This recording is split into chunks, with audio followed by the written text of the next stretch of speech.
Westminster. Yeah. If we say if the covenant of grace extends back into the Old Testament, then we have to talk about Abraham. So, yeah, why don't you go ahead and do that now? That's basically the defining thing with Presbyterians, is that they see the continuity between the covenant of Abraham and the new covenant. It's the gateway drug. Right. What's the gateway drug? Covenant theology. Covenant theology. It's true. It's the gateway drug. And I kind of misspoke earlier when I said that there was no covenant of grace before Abraham, or I kind of implied it. There was a covenant of grace even extending back to Adam and definitely Noah. But the covenant of grace, the first time a sign of that covenant of grace was given was to Abraham. We know Genesis 12, Genesis 15. Circumcision was administered, and that was the sign.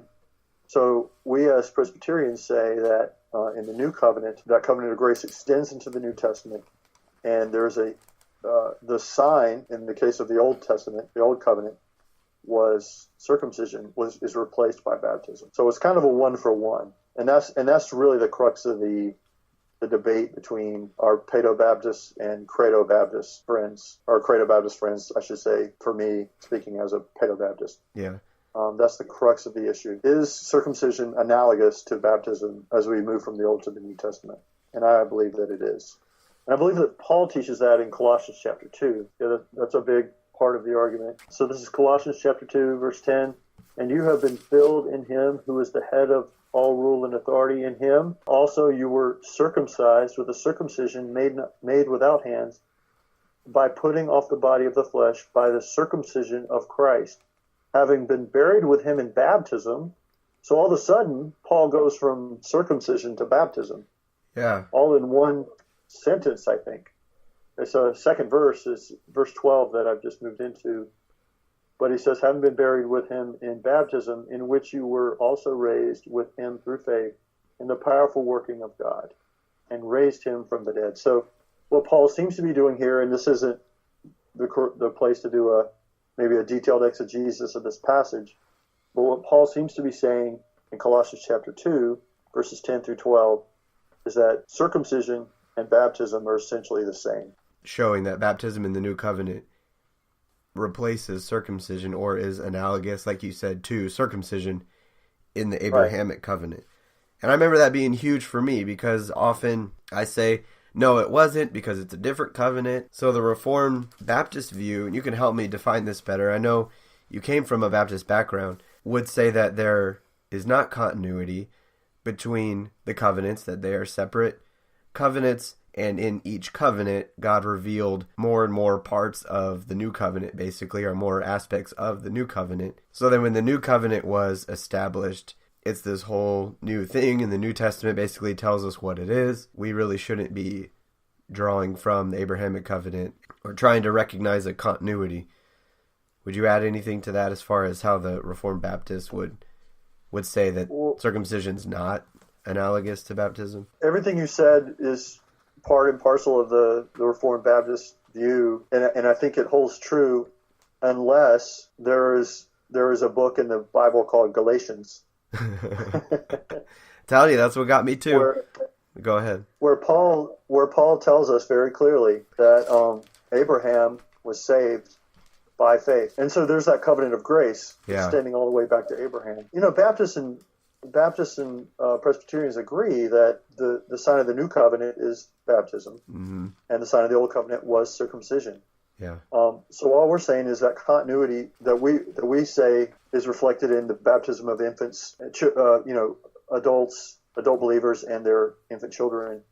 The continuity reflected there is the same thing we see with Abraham circumcising Isaac. And again, back to Galatians, what Paul is arguing is that Abraham was saved by grace through faith, just as we are saved by grace through faith today. If I'm not mistaken, I'd have to go back and look, but the writer of Hebrews even goes as far as saying that Abraham was saved by faith in the Messiah, in Christ. Now, we don't know how much God revealed to Abraham. Right. That's not really something we can ascertain from Scripture.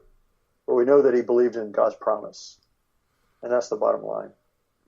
One of the things in Galatians 3 that got me was the terminology for us in the new covenant who have faith in Jesus and are therefore declared righteous. We're called seed of Abraham. Right there, correct. There's the continuity between Abrahamic covenant and the new covenant. And we know Abraham was counted righteous before his circumcision, but like you said, he still circumcised Isaac as a child. Right. And that's in Genesis. We don't even have to go. We don't even have to go to Galatians to see that at the initiation of the Abrahamic covenant, that Abraham believed, and it was credited to him as righteousness. The weaker vessel mentioned that Abraham circumcised Ishmael too. So that's true. Giving the sign wasn't obviously a sure thing that child was going to grow up and believe in the promises given. We see the same thing with Isaac's kids, Jacob and Esau. Obviously, both received the sign. One became the father of a terrible nation, and Jacob would be, being the son of promise. Is there anything else you want to lay down as far as people wanting to understand why you include children into the covenant people? And that's kind of the crux there, is Presbyterians would include them in the covenant people, therefore they should receive the sign. Yeah, I mean, I think it's really as simple. I'm not trying to be crass or unfair to the other side when I say our children are not pagans. I mean, they're just not. When I was Baptist, we have 5 children, as I mentioned in the last episode, and my second child, who's now 10, when we had him dedicated, I was Baptist at the time. Yeah, we had him dedicated. The verse I chose, and we could talk about this verse in a minute maybe, but the verse I chose for his dedication was Acts chapter 2, verses 38 and 39. And after I said to my wife, that should have been a baptism. My kid's not a heathen, and the sign of the new covenant should have been placed on him at that point in time. So Presbyterians differ from Catholics and Lutherans, who also baptize infants of people part of their church, in that baptism does not aid in salvation or cause a regeneration, or I've heard some where it's kind of a removal of original sin, restores free will, a lot of things like that I've read and heard, or begins that process of salvation. They just see a continuity with how the sign is administered, which just means how it's done, how it's given, which is to believers and their kids. Abraham believed, and then the sign was given to his kids. And in the new covenant, Peter reiterates the same structure in saying that this promise is for you and your children and for those afar off, almost perfectly mirroring Genesis 17 when God is telling Abraham about circumcision. Correct. The Baptists then come back with all sorts of questions. Hopefully we can get through a bunch of these and answer them as best we can. So number 1, if baptism is analogous to circumcision, how come girls are baptized? That's a good question. One of the things we see in the book of Acts, and we've referred to the book of Acts a couple times already, is kind of an expansion of the covenant of grace. So we know most of the people at Pentecost were Jews, but there were probably some Gentiles there, even from the very beginning of the church. Yeah. But beginning in Acts chapter 9 and moving forward from there, we definitely see, once Saul was converted, we see the expansion to the Gentiles. So there's this pattern in the New Testament, especially as the gospel left Jerusalem, the covenant of grace going to the nations, not just to the Jews. And I think the idea the fact that girls are baptized is just a reflection of that. It's just a sort of obvious outgrowth, maybe not obvious, but it's an outgrowth of that. And we see the first, maybe not the first, but the first I can think of, conversion of a female where she was baptized in Acts chapter, I want to say 16. Lydia. Lydia. And it says she's baptized. So we know, even though there's continuity, we believe as Presbyterians, and continuity between the Old and the New Testament regarding baptism, circumcision, moving to baptism, we also see a discontinuity. And that discontinuity is reflected by the conversion of Lydia, her baptism, but also going forward into the Gentile nations. The other thing I'd like to add about that is, let me just say it this way, the rite of circumcision was a bloody ritual.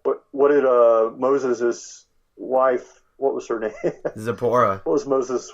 Zipporah. What is this bloody religion that you brought me into, right? Yeah. So circumcision was a bloody ritual pointing to Christ and his crucifixion. And what kind of a ritual is baptism? It's a cleansing ritual, right?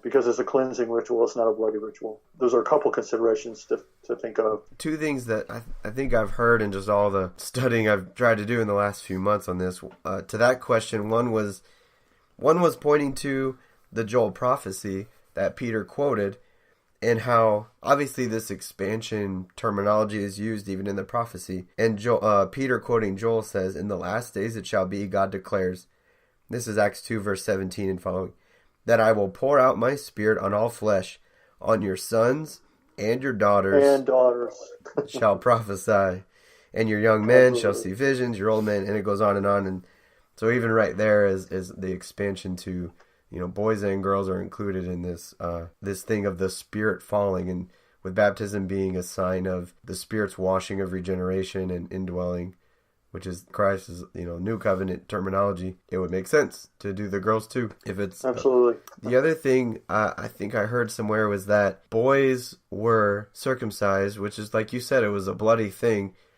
And it pointed us forward to the boy who was promised, who was going to come and shed blood and fulfill. Yeah. So even the fact that only boys was still pointing us forward to that promised seed that was going to come. And and by the way, who's blamed for the sin of Eve? Adam. Not Eve. Adam is blamed.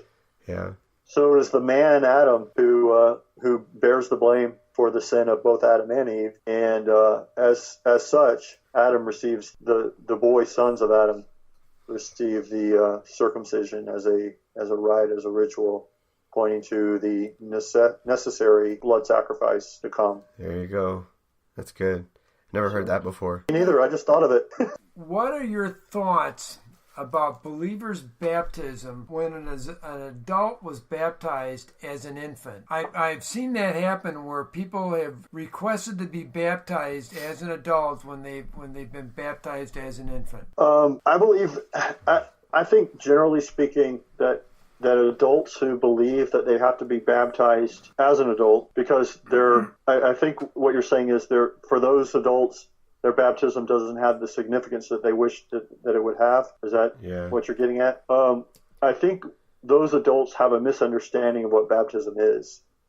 That instead of looking back to their baptism and praising God, that in His sovereign providence, that He had the sign placed on them at a young age, instead of seeing that as a grace and a good thing and a blessing, they want to celebrate with their Baptistic friends, if you will, and give this testimony, which is this outward testimony, sort of an individualistic view that, hey, I now believe. So I think it's just kind of a misunderstanding of what the ultimate meaning of baptism is, and unfortunately, I think in some respects it's a result of living in a sort of American Christianity has been democratized, if you will. Yeah. I believe in Jesus by my free will, therefore I need to testify to that to those around me and to those in the church. I believe that baptism has just as much significance for adults who are baptized as infants if they really understand what baptism is, and look back to their baptism in gratefulness for what God has done. I don't know does that answer your question? It does. Part of what drives that is we see people like the Methodists, the Catholics, the Lutherans that baptize infants. One of the other questions I had was, what do you think about the Catholics and the Lutherans who think their children are covenantal children of believers, and then they also think that infant baptism also saves a child? They're thinking that their infants are covenantal believers. Like good to go. They're saved. They're good to go, but their parents aren't believers. Are you talking about Presbyterians that believe that? Or... No, I'm talking about Lutherans and Catholics. Well, that's the reason I'm Presbyterian and not Lutheran. So if we're born again at baptism in the literal sense of that, then I think that view would hold. But that was one of the things that convinced me that the Presbyterian view of baptism was biblical and at least allowable by biblical standards, is that it's not the Lutheran view, it's not the Catholic view. Yeah. It's this view that the sign is not equal with the thing signified, but that it is a means of grace that God uses to point us to who he is and how his promises are true. So that my children, my oldest is